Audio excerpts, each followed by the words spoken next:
there film fans, I know it's a bit of a while ago now, but I've never got around to talking to you about Alien Covenant, so I wanted to do that now. I want to say a massive thanks to Digital Cinema Media, DCM, for having me along to their screening. I really enjoyed it. Alien, I have to admit, I haven't seen Prometheus, but I've seen a lot of the old Aliens, etc. And I feel after having seen this that I probably should see Prometheus, just so that I have a better understanding of the backstory. However, every time I saw that trailer with, is it Michael Fassbender running away from the giant wheel?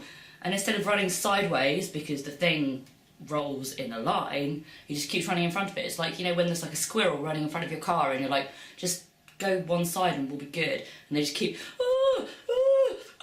no, get out of the way. So I liked Alien Covenant, although it was totally ridiculous. It was like a high budget B movie, which I'm all for, really. I mean, it was good popcorn fun. But then I'm not like some Alien purist, obviously, so it doesn't have that same meaning to me, you know, and that fear that it'll let people down and stuff. But there was a lot in it that I found funny, whether intentionally or not. Something that I find impressive about the franchise of Alien is they've got so many iconic things that happen. So you've got the eggs, you've got the face hugger, you've got the chest burster, you've got the xenomorph, you've got the little blah blah thing too, which I think is kind of separate. I mean, it's just there's loads of iconic bits that they have to tick off, and that almost becomes a bit of a burden because they have to make sure they each have a moment.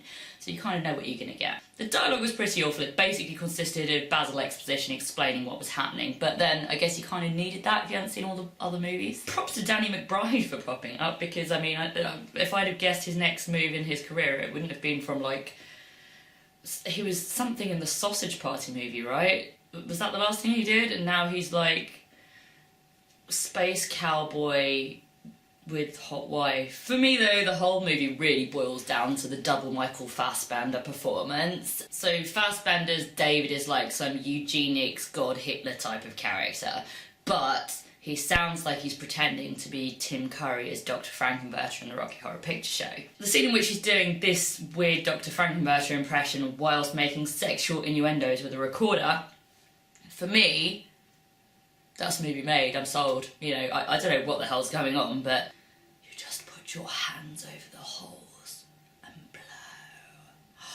But yeah, no, I totally enjoyed it. I had a glass of wine before and that might have helped, and I had a good group of friends, but no, I had a really good experience. It was a lot of fun. For me, I liked that it was scary and gory, but not too scary and gory. It was a good level of scare and gore for me. A few days later I went off and did the virtual reality experience that's linked in, where you get to be the baby xenomorph bursting out someone's chest, and then they used some footage from the film of you like chasing the person and stuff. It's very strange, but it was interesting. I felt like a baby in the womb because it's all kind of quite maternal and like red and soft and warm, and then suddenly you burst out and you hear all the screaming.